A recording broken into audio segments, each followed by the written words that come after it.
Ouvintes, preparem-se para uma jornada que exige não apenas a reinterpretação de textos milenares, mas a desconstrução completa de imagens que foram cravadas em nossa consciência coletiva por séculos de representação artística europeia.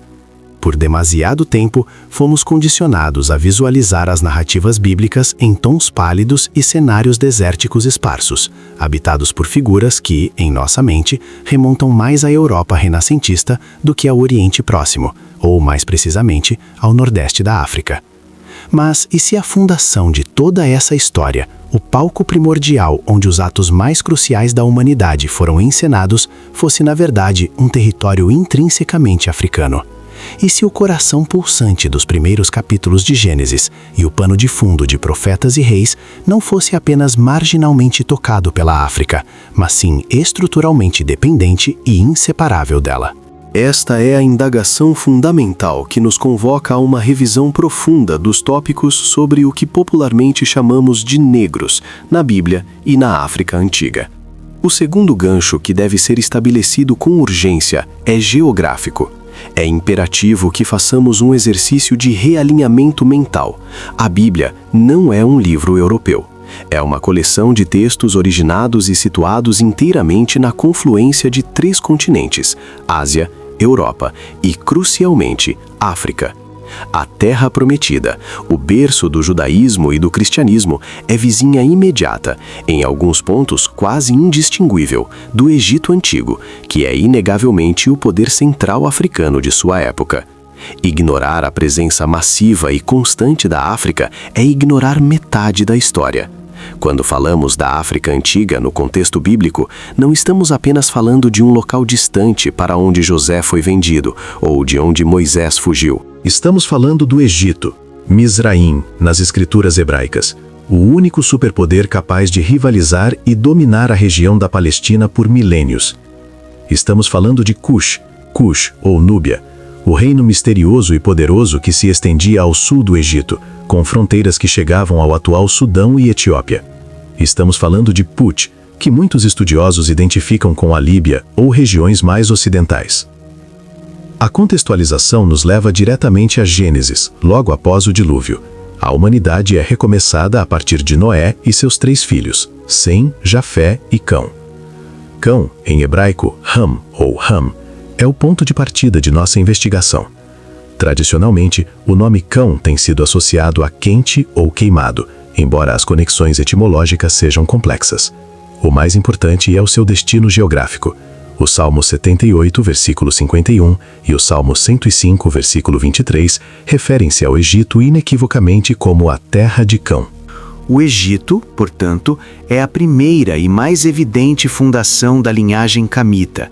Os descendentes de Cão, conforme Gênesis capítulo 10, incluem Mizraim, Egito, Put, Líbia, norte da África, Canaã, o Levante, que seria posteriormente ocupado pelos hebreus e que incluía povos como os hititas e jebuseus, frequentemente descritos como de compleição escura ou fenotípica distinta, e Cush.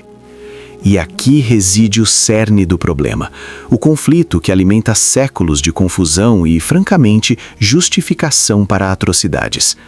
O problema é duplo: a interpretação distorcida da maldição de Cão e o consequente apagamento do poder e da influência camita.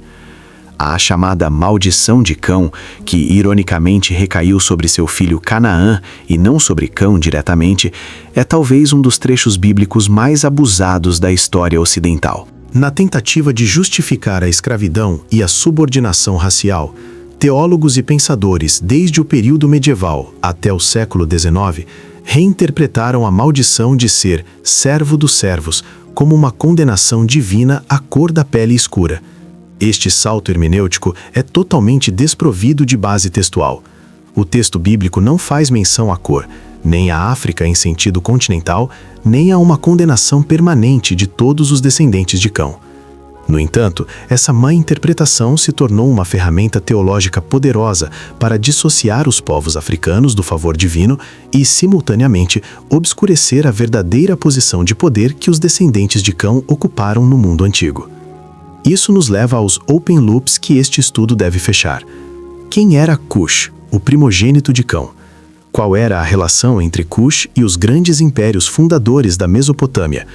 Se os camitas eram, geográfica e militarmente, potências inquestionáveis, por que a percepção popular os relega a um papel secundário?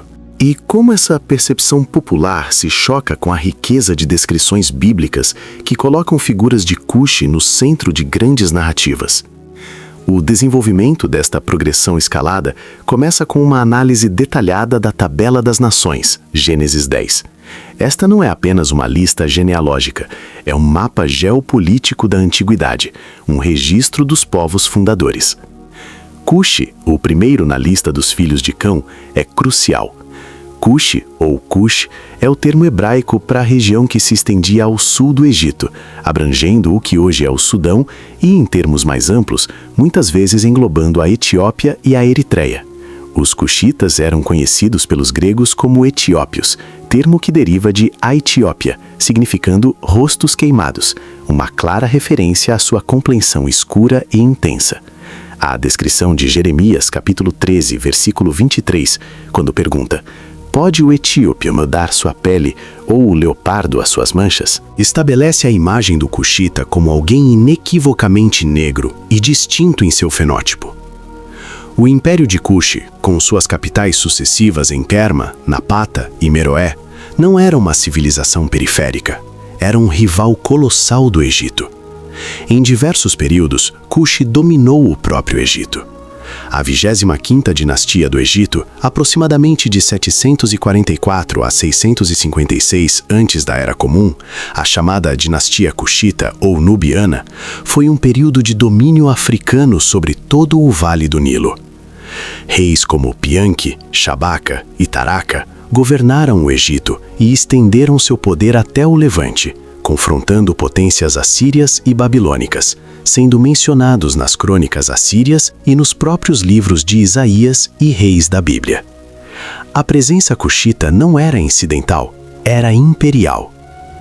Essa progressão nos força a um pattern interrupt. A Bíblia hebraica não usa o termo negro ou africano da forma como usamos hoje, pois a raça moderna é uma construção social posterior.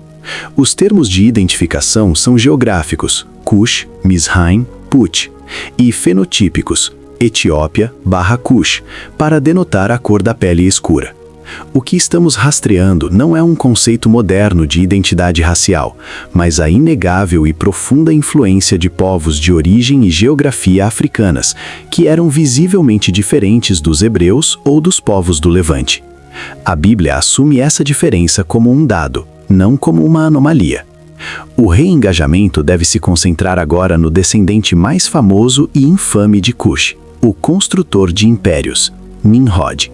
Gênesis 10, versículo 8 nos informa: Cush gerou Nimrod, este começou a ser poderoso na terra. E o versículo 9 continua, chamando-o de poderoso caçador diante do Senhor. Mas a verdadeira explosão de seu poder é revelada no versículo 10, que afirma que o princípio do seu reino foi Babel, e Ereque, e Acade, e Calné, na terra de Sinar. Aqui está a revelação sísmica. O fundador de Babel, Babilônia, Ereque, Uruque e Acade, cidades que formam um núcleo da Mesopotâmia e a gênese de toda a civilização urbana da humanidade, foi o neto de Cão e o filho de Cush, um homem cuja linhagem está profundamente enraizada no território que hoje é o Sudão, Etiópia. Este é o clímax da nossa fundação. O arquiteto da primeira grande civilização pós-diluviana, o homem que iniciou a construção da Torre de Babel, símbolo máximo da ambição humana e da confusão das línguas, era de origem camita, cuxita. Isso fecha o ciclo do open loop sobre a influência.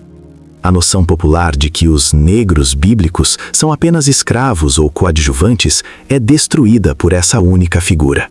A linhagem de Cão, através de Cush e Nimrod, é responsável por fundar o que se tornaria o epicentro geopolítico do mundo antigo, a Mesopotâmia.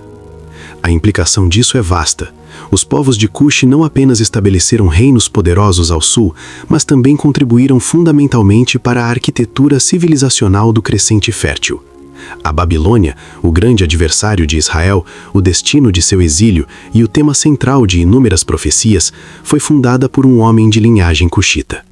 A história bíblica está, desde suas primeiras páginas, entrelaçada com o poder e a presença dos descendentes de Cão. A conclusão imediata é que a Bíblia hebraica é um documento que registra um mundo onde a África era um protagonista central, não um figurante. Não podemos mais ler o Antigo Testamento como se fosse um drama encenado apenas por povos de feições semitas ou jaféticas, relegando o Egito e Cuxi a meros vizinhos exóticos. Eles eram co-construtores, dominadores e, em muitos momentos, o poder militar e cultural que definia a própria existência de Israel. Esta fundação camita-cuxita está literalmente no alicerce do mundo narrado na Bíblia. Qualquer estudo sério da Bíblia ou da África antiga precisa começar pela compreensão de que Cuxi não é uma nota de rodapé. Cuxi é um capítulo inteiro e um capítulo de poder inigualável. O resgate dessa verdade histórica não é apenas uma correção acadêmica, é um ato de justiça hermenêutica que nos permite ver a Bíblia em seu contexto original, livre das lentes distorcidas do racismo e do eurocentrismo. A próxima fase desta exploração aprofundará a presença de figuras cuxitas e egípcias em momentos cruciais da história israelita e cristã, e revelará a extensão de seu envolvimento direto na vida dos grandes profetas e no destino final de reis e nações. Convidamos você a sintonizar a parte 2, onde exploraremos as figuras específicas que emergiram dessa poderosa fundação camita: a rainha de Sabá, Maqueda, o general etíope de confiança do profeta Jeremias, a misteriosa esposa cuxita de Moisés e a impressionante dinastia cuxita que governou o Egito e confrontou os assírios, desafiando a narrativa de exclusão e solidificando a presença africana no palco dos acontecimentos bíblicos. A história é muito mais colorida e geograficamente rica do que nos foi permitido acreditar. A simples menção da palavra etíope na Bíblia, ou o termo original cuxita, tradução direta de Cush, não pode ser vista jamais como um mero acidente geográfico ou uma nota de rodapé exótica. Pelo contrário, ela é o registro de uma força geopolítica colossal, um sinal tangível de poderio, de uma riqueza militar que rivalizava e por vezes superava a do próprio Egito, Mitzraim, e representava uma civilização que, ao longo de séculos, moldou o mapa de poder do Oriente Próximo. Cush não era um reino isolado, mas sim o coração pulsante do que hoje chamamos Núbia, uma civilização que se estendia muito além do que as fronteiras modernas sugerem, profundamente integrada nas narrativas de reis, profetas e exércitos que encheram as páginas do Antigo Testamento. O que muitos leitores modernos, acostumados a uma visão de mundo eurocêntrica e a uma simplificação geográfica da antiguidade, falham em perceber é que essa Etiópia bíblica, a terra de Cush, não era apenas uma terra distante e misteriosa no extremo sul, acessória às grandes disputas do crescente fértil. Ela era, na verdade, a potência dominante que, em um momento crucial da história bíblica, ameaçava o flanco sul de Judá, e de onde emanaram figuras históricas cuja relevância para a fundação da fé e para a expansão do Evangelho é inegável, desde a esposa de Moisés até aquele que foi considerado um dos primeiros convertidos ao cristianismo fora do círculo imediato dos apóstolos, o eunuco tesoureiro.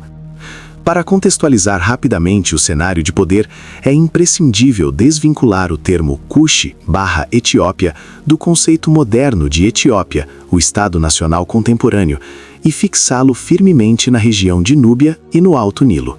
Esta civilização, rica em ouro, estrategicamente localizada em rotas comerciais vitais e possuidora de uma sofisticada metalurgia, tornou-se tão influente que durante o período do Terceiro Período Intermediário e início do período tardio do Egito, ela não apenas resistiu à influência egípcia, mas a inverteu, culminando na notável e poderosa 25ª dinastia egípcia. Esta é a era dos faraós negros, uma linhagem de reis cuxitas que ascenderam ao trono do Egito, unificando as duas terras, o Alto e o Baixo Egito, e governando por quase um século, aproximadamente 744 a.C. a 656 a.C. Aqui reside um conflito de identidade fundamental, frequentemente obscurecido nas traduções e nos estudos bíblicos populares. A Bíblia registra, sem rodeios ou eufemismos, o poder de Cuxe. Os profetas falam dele como uma nação temível, Isaías 18, e os livros de Reis e Crônicas registram confrontos militares diretos.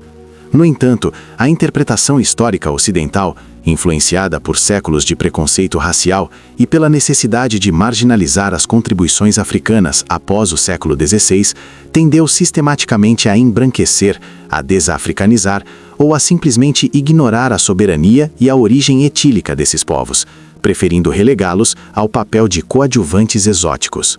O problema central, portanto, não é a falta de dados, mas sim a recusa em aceitar a centralidade desses dados. O registro bíblico coloca os cuxitas no epicentro de eventos cruciais.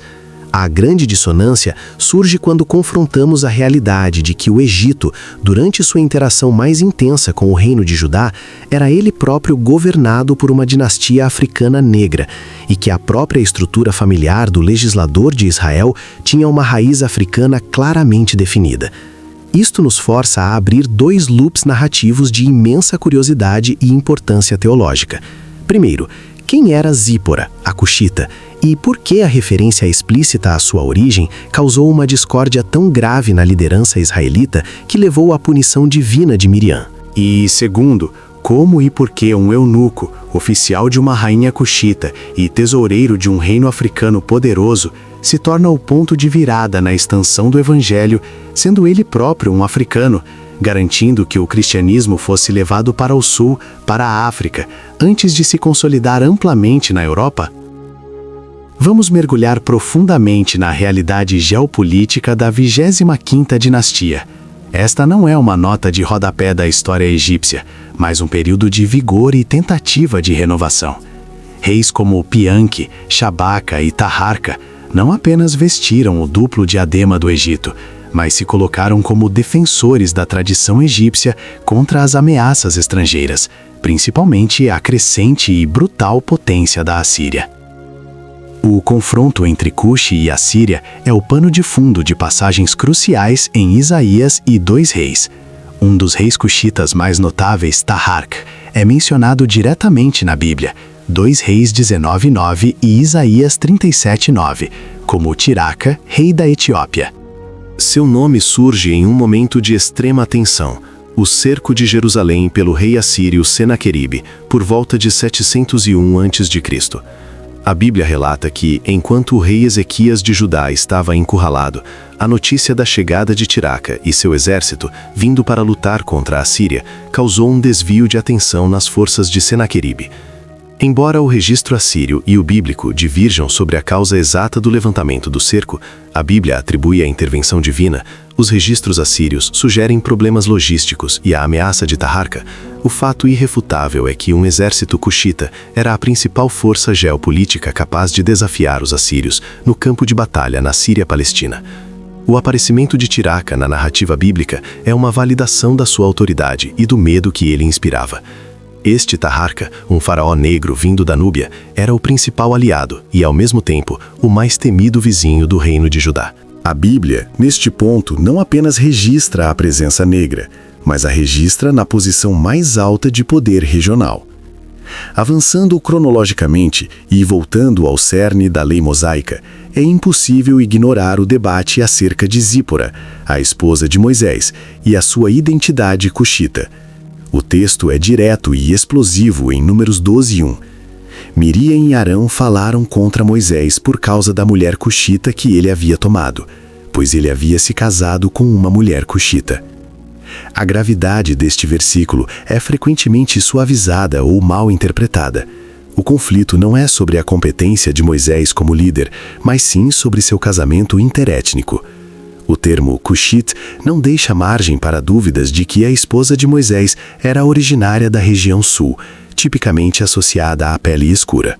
Tentativas revisionistas, muitas vezes motivadas por desconforto racial moderno, têm tentado argumentar que Cuxita era um apelido para qualquer estrangeira, ou, em uma interpretação mais fraca, que Zípora era na verdade midianita, como mencionado em Êxodo 2. e que o termo cuxita era apenas uma referência à sua aparência ou temperamento e não à sua origem. Contudo, a exegese mais honesta reconhece que o texto bíblico usa cuxit para denotar origem geográfica e étnica. Se o escritor quisesse se referir a uma midianita, teria usado o termo midianite. O fato de Miriam e Arão usarem a origem dela como ponto central da sua queixa contra Moisés sugere que a identidade cuxita de Zípora era, no mínimo, incomum, ou que causava uma tensão racial ou étnica significativa dentro da comunidade israelita em marcha. A punição imediata e severa de Miriam, ela é afligida com lepra, uma condição que a isola do acampamento, sublinha a seriedade do erro cometido. Embora a narrativa bíblica misture o ciúme pela autoridade de Moisés, será que o Senhor falou apenas por meio de Moisés? Com a questão da esposa cuxita, o casamento é o gatilho explícito. A tradição rabínica, ao longo dos séculos, debateu se a lepra foi uma punição por questionar a autoridade ou por criticar a esposa de Moisés. A evidência textual, contudo, sugere que criticar Moisés por causa da sua esposa cuxita foi o crime. O casamento, portanto, tinha um peso racial, e o julgamento divino protegeu Moisés e, implicitamente, a validade do seu casamento interétnico com uma mulher africana. Isso estabelece uma fundação radical. O maior profeta da história de Israel, o legislador, o homem que falou com Deus face a face, tinha uma família com raízes africanas explicitamente nomeadas. Se a geopolítica confirma o poder africano cuxita no palco dos reis, a teologia confirma a inclusão africana no coração da história da salvação, não como um último recurso, mas como um elemento fundador, e esta progressão continua com a chegada da nova aliança. Aqui entramos no Novo Testamento, em um evento que serve como um padrão de interrupção dramático na história da expansão da fé. O livro de Atos dos Apóstolos, capítulo 8, introduz a figura do eunuco etíope. Este personagem é um ponto de inflexão tão vital que sua história não pode ser reduzida a uma mera anedota de conversão. Ele é apresentado com a mais alta qualificação possível. E eis que um etíope, eunuco de grande autoridade, tesoureiro de Candace, rainha dos etíopes, tinha ido a Jerusalém para adorar. Primeiro, sua posição. Ele não é um escravo, nem um servo de baixa patente. Ele é o tesoureiro, o ministro das finanças do reino. Isso implica imensa confiança, poder administrativo e erudição. Segundo, sua rainha, Candace. Este não é um nome pessoal, mas um título, como Faraó ou César, aplicado às rainhas-mãe de Meroé, a capital cuxita, após a queda da 25ª dinastia no Egito, que exercia um poder político e religioso significativo. Isto confirma que o eunuco servia ao que era, na época, um reino africano poderoso e independente, famoso por sua riqueza e suas rainhas guerreiras, como a Manirenas, que desafiou o próprio Império Romano. Terceiro, seu propósito. Ele havia ido a Jerusalém para adorar. Isto demonstra sua profunda devoção ao judaísmo. Ele provavelmente era um prosélito ou um temente a Deus. E ele estava lendo o profeta Isaías enquanto viajava de volta para casa, sentado em sua carruagem. O encontro subsequente com o apóstolo Felipe, guiado pelo Espírito Santo, é a materialização da profecia de Salmo 68:31. O Egito estenderá as suas mãos para Deus, e a Etiópia prontamente lhes entregará seus tributos. A conversão e batismo do eunuco etíope são amplamente citados por historiadores da Igreja como o ponto de partida para o cristianismo na África, tornando a Etiópia, Cush, uma das primeiras nações a receber e a integrar o Evangelho de maneira institucionalizada. O eunuco, um homem negro, de alto status, de uma terra poderosíssima, um erudito lendo as Escrituras, não é apenas salvo, ele é o veículo de salvação para a sua nação. A narrativa bíblica faz um esforço extraordinário para detalhar sua origem e seu status exato, garantindo que o leitor compreenda que a fé não está se expandindo apenas para os vizinhos imediatos de Israel, mas para o coração da África Negra.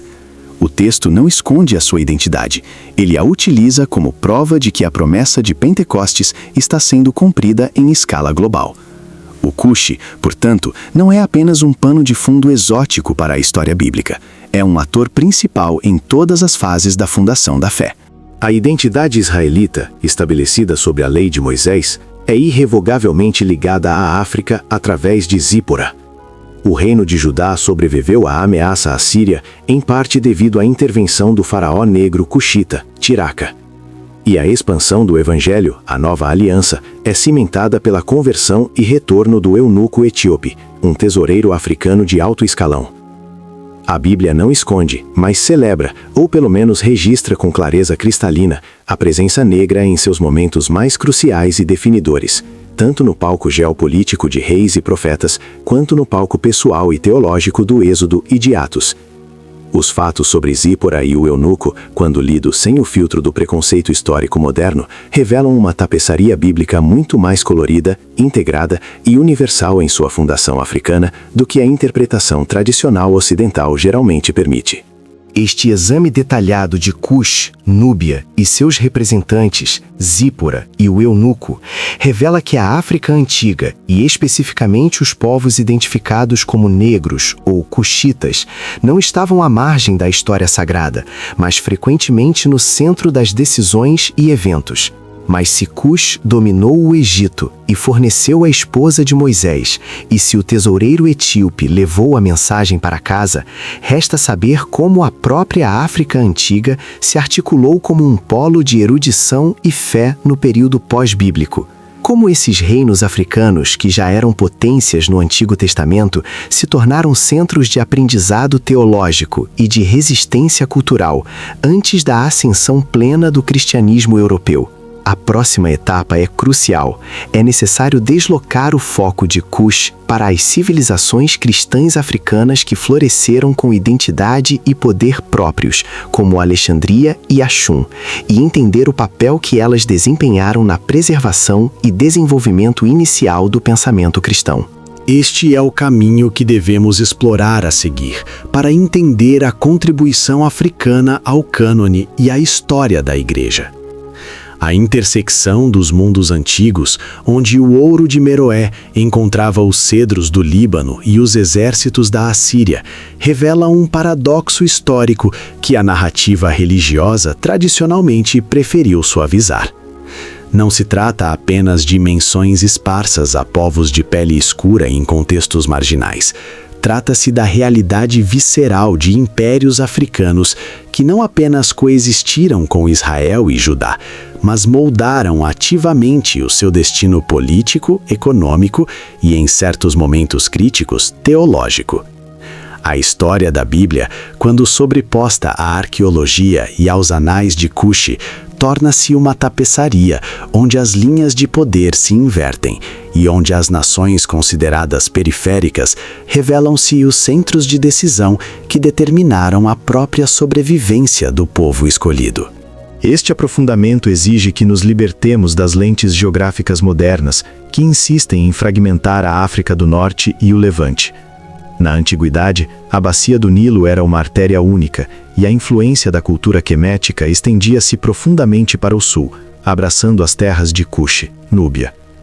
O que se desenrola aqui não é um simples conto de comércio, mas a crônica de uma relação de vassalagem intermitente, alianças forçadas e, notavelmente, a ascensão de uma dinastia africana que viria a governar todo o Egito e, consequentemente, a se tornar o vizinho mais poderoso de Jerusalém, decidindo se a Cidade Santa prosperaria sob sua proteção ou cairia sob o peso de impérios mesopotâmicos implacáveis. A tensão reside justamente na relutância histórica em aceitar que os maiores desafios e as maiores salvações de Judá, no ápice de sua crise nacional, vieram de mãos poderosas e escuras. O palco desta confrontação foi o período da fragmentação do reino de Israel, quando Judá se viu espremida entre a ameaça esmagadora do Império Neo-Assírio a leste e a antiga, mas ainda formidável, força egípcia e cuxita a oeste. A contextualização rápida nos leva ao século 8 a.C., um tempo de profunda insegurança. Os profetas alertavam incessantemente contra confiar em cavalos do Egito.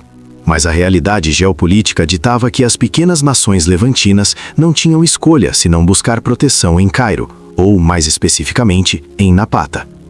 O problema fundamental que a Bíblia apresenta e que a história precisa desdobrar é o conflito interno de Judá, a busca por salvação militar em potências estrangeiras, que eram frequentemente identificadas com o Egito, embora o poder real por trás do trono do Nilo fosse, naquela época, puramente núbio.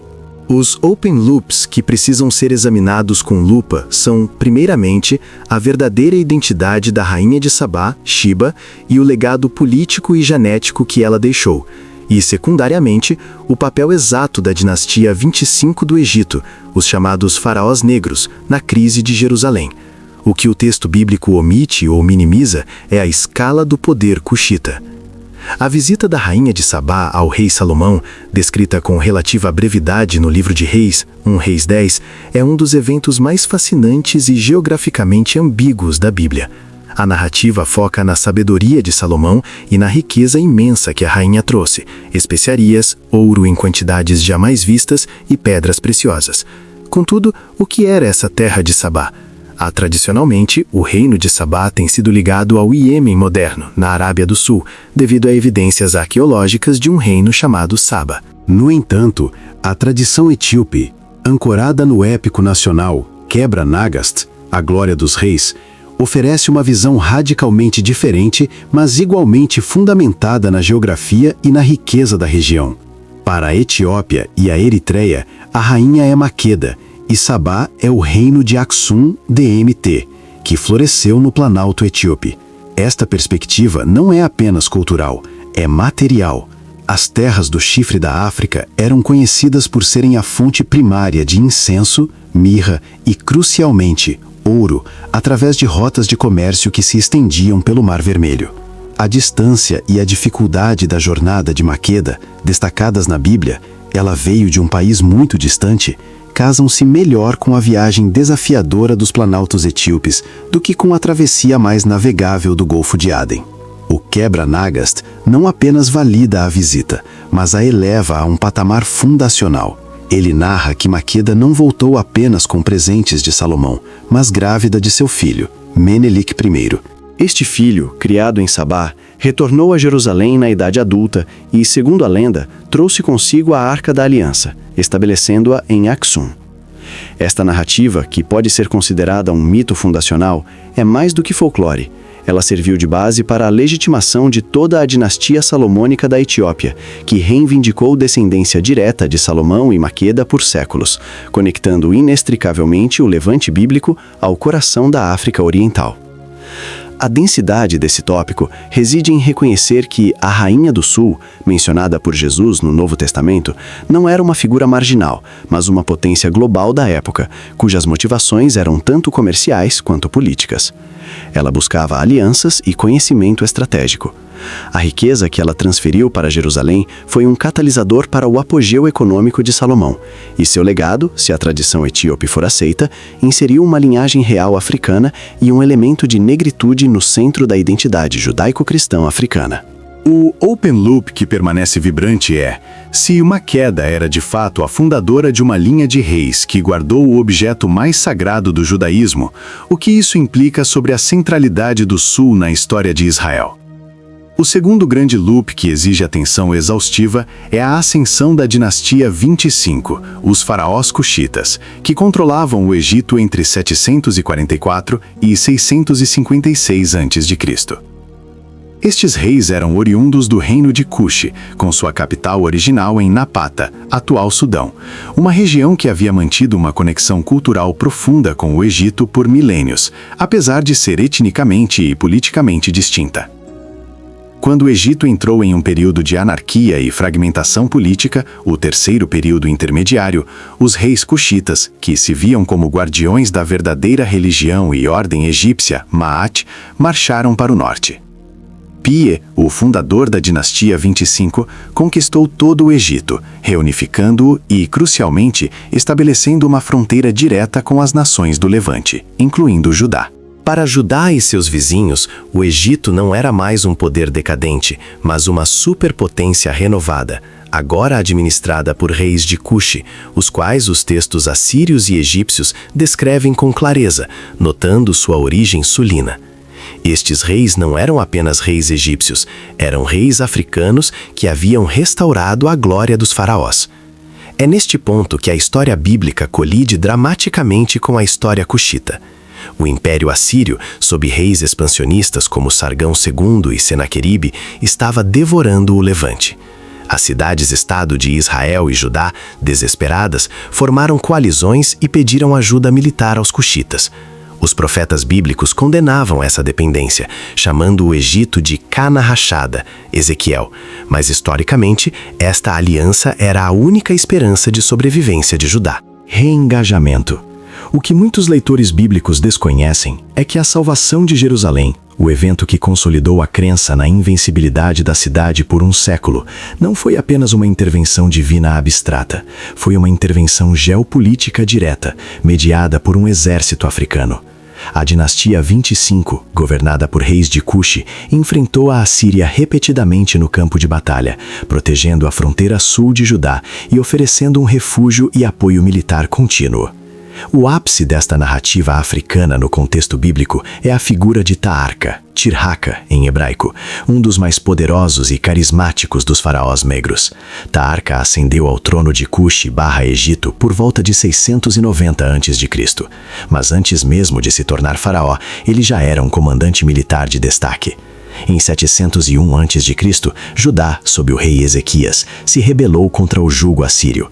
O rei Senaqueribe da Assíria reagiu com força avassaladora, destruindo dezenas de cidades de Judá e cercando Jerusalém.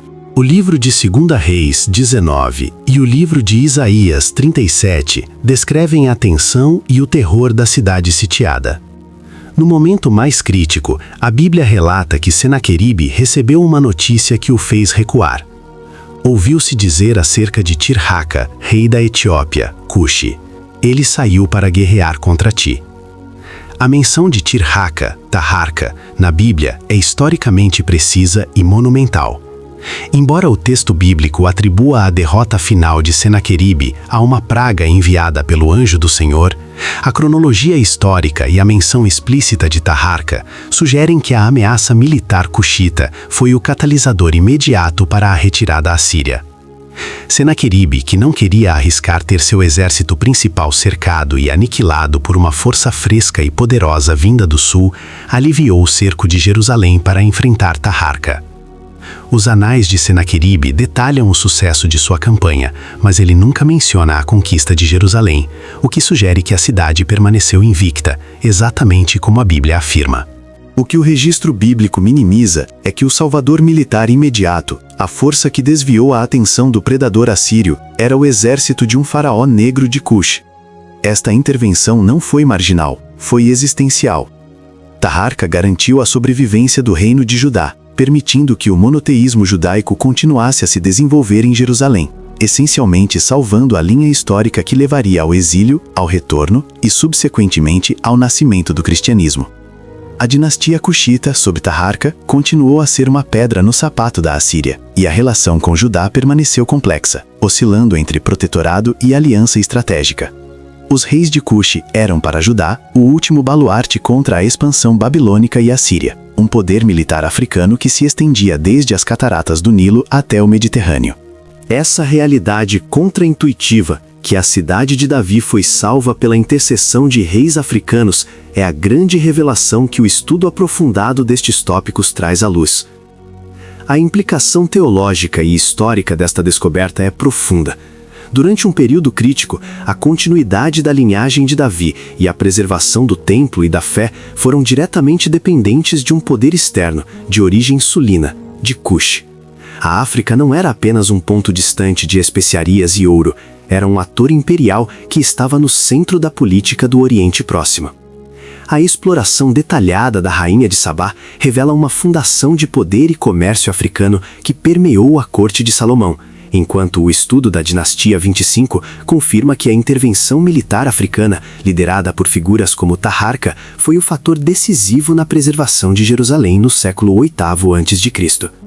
Esses fatos desmontam a ideia de uma África bíblica estritamente periférica, elevando-a a um centro de poder estratégico.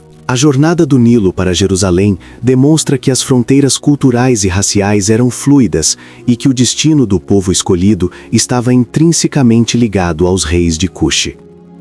Permanecem ainda questões sobre o destino de Cuxi após a queda da dinastia 25, a persistência de influências africanas no Novo Testamento e como a arqueologia continua a reescrever essa história. No próximo e último segmento, traçaremos a linha final, fechando os grandes ciclos da diáspora judaica na África e a presença africana nas narrativas de fundação do cristianismo, buscando a síntese final deste caleidoscópio de esmeralda e basalto. A última peça deste mosaico vasto e esquecido não reside apenas na periferia das narrativas bíblicas, mas sim no seu epicentro mais fundamental. Se as partes anteriores estabeleceram a presença inegável dos povos negros na paisagem geográfica e genealógica da Bíblia, esta conclusão deve ir além da mera menção. Ela deve proclamar a fundação. O segredo final, que desvenda a totalidade da influência africana, não é um mistério teológico, mas uma omissão geopolítica orquestrada. O anzol final é este: a África não foi apenas a nação que abrigou a fé, ou a rota de fuga para os patriarcas, ou o lar de figuras notáveis. A África foi, em momentos cruciais da história hebraica e cristã primitiva, a superpotência que determinou a sobrevivência e a estabilidade de Israel e Judá. O que fica omitido dos púlpitos e dos livros didáticos é o reconhecimento de que, durante os períodos de maior ameaça existencial para o povo de Israel, a mão salvadora, militar e política, veio diretamente do coração do Sudão moderno, da grandiosa civilização de Cuxi. Estamos falando da 25ª dinastia, a dinastia Cuxita, também conhecida como os Faraós Negros. Quando os poderosos assírios, sob o comando de Senaqueribe, cercaram Jerusalém no final do século 8 a.C., conforme registrado em 2 Reis e Isaías, o destino de Judá pendia por um fio. O que frequentemente é minimizado como um milagre repentino ou uma intervenção angélica é, na verdade, um evento com uma profunda base histórica e militar. O texto bíblico menciona um rumor sobre a aproximação de Tiraka, Taharka, o faraó de Cuxi, que moveu suas forças para enfrentar Senaqueribe.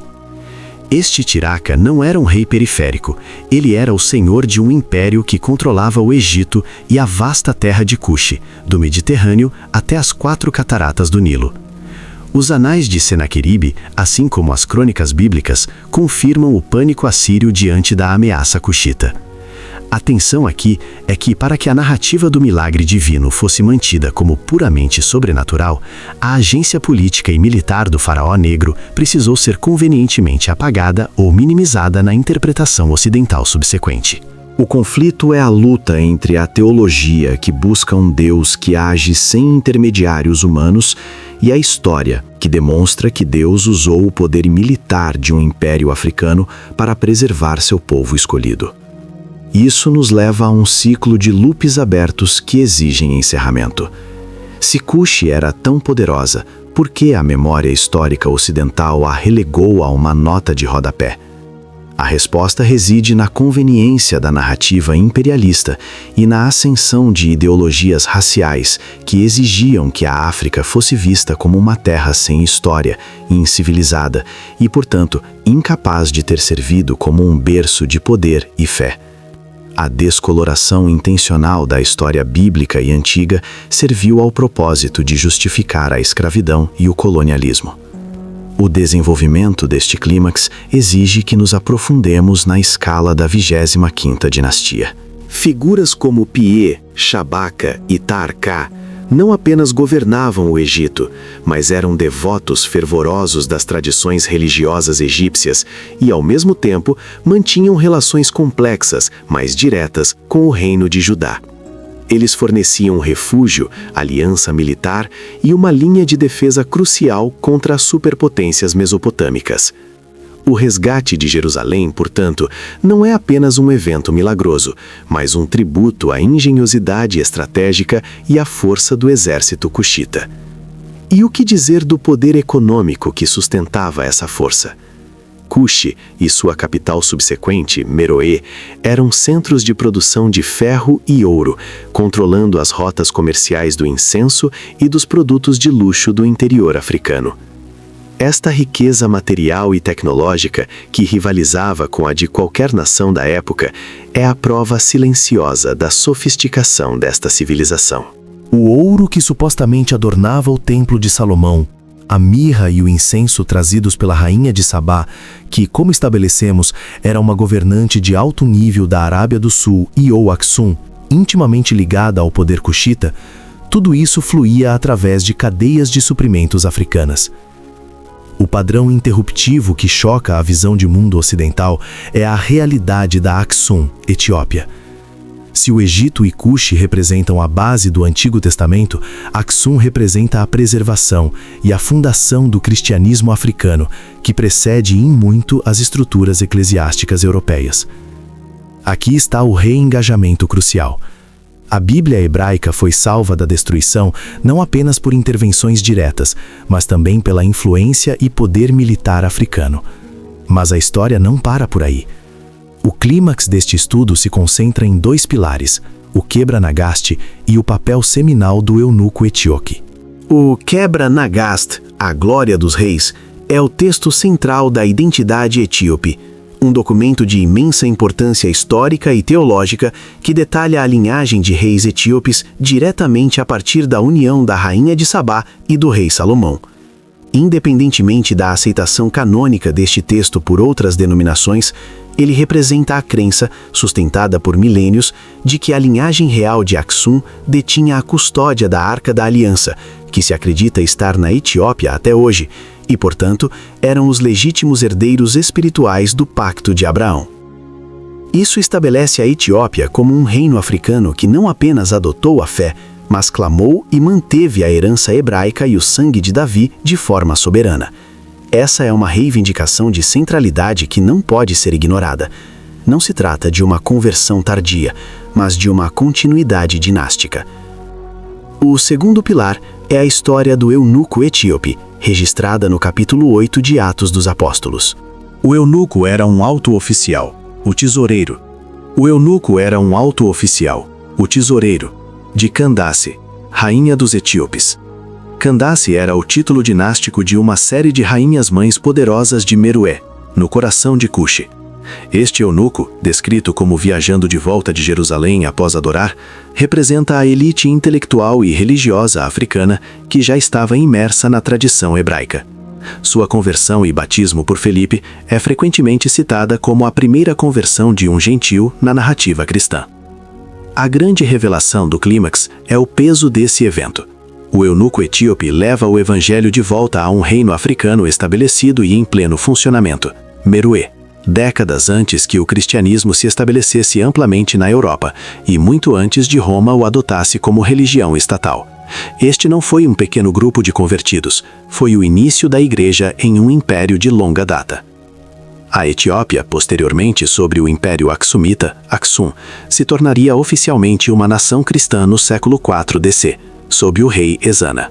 Este é um fato histórico inegável. Aksum foi um dos primeiros, se não o primeiro, reino soberano e estabelecido no mundo a adotar o cristianismo como religião oficial. Isto fecha todos os loops abertos.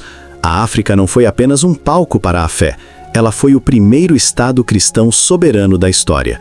A preservação de antigos textos hebraicos e apócrifos, bem como a tradição cristã na língua geês, garante que a perspectiva africana da fé seja uma fonte primária e não uma derivação secundária. A conclusão final, o payoff rápido, é que a história dos negros na Bíblia e na antiga África não é uma história de participação marginal, mas sim uma história de fundação, preservação e poder. Os filhos de Cão não foram amaldiçoados, mas foram abençoados com impérios duradouros, riquezas e a distinção de serem os protetores militares e os primeiros hospedeiros estatais da fé abraâmica. Quando olhamos para as pirâmides cuxitas, mais numerosas que as egípcias, para a metalurgia avançada de Meroe, Quando olhamos para as pirâmides cuxitas, mais numerosas que as egípcias, para a metalurgia avançada de Meroe, para os obeliscos monumentais de Aksum e para a inabalável tradição do Quebra-Nagast, somos forçados a reescrever o mapa mental da civilização antiga. A África é o continente de onde a fé fugiu para se proteger, onde impérios negros resgataram o povo de Deus e onde o cristianismo foi abraçado por uma nação soberana antes de se tornar uma potência europeia. O véu da omissão e da distorção histórica é levantado, e o que emerge é um panorama onde a África não é apenas presente, mas fundamental. É imperativo buscar as fontes primárias, estudar a documentação dos faraós cuxitas, ler o Quebra-Nagast, estudar a história da igreja etíope Teuarredo e dos cristãos coptas. A riqueza desta herança exige que olhemos além das traduções e interpretações simplistas e que honramos a complexidade, a riqueza e a centralidade da África antiga na tapeçaria da história humana e espiritual. A verdadeira história é mais profunda e mais gloriosa do que a narrativa que nos foi vendida. E o retorno à verdade histórica é o primeiro passo para honrar este legado africano monumental.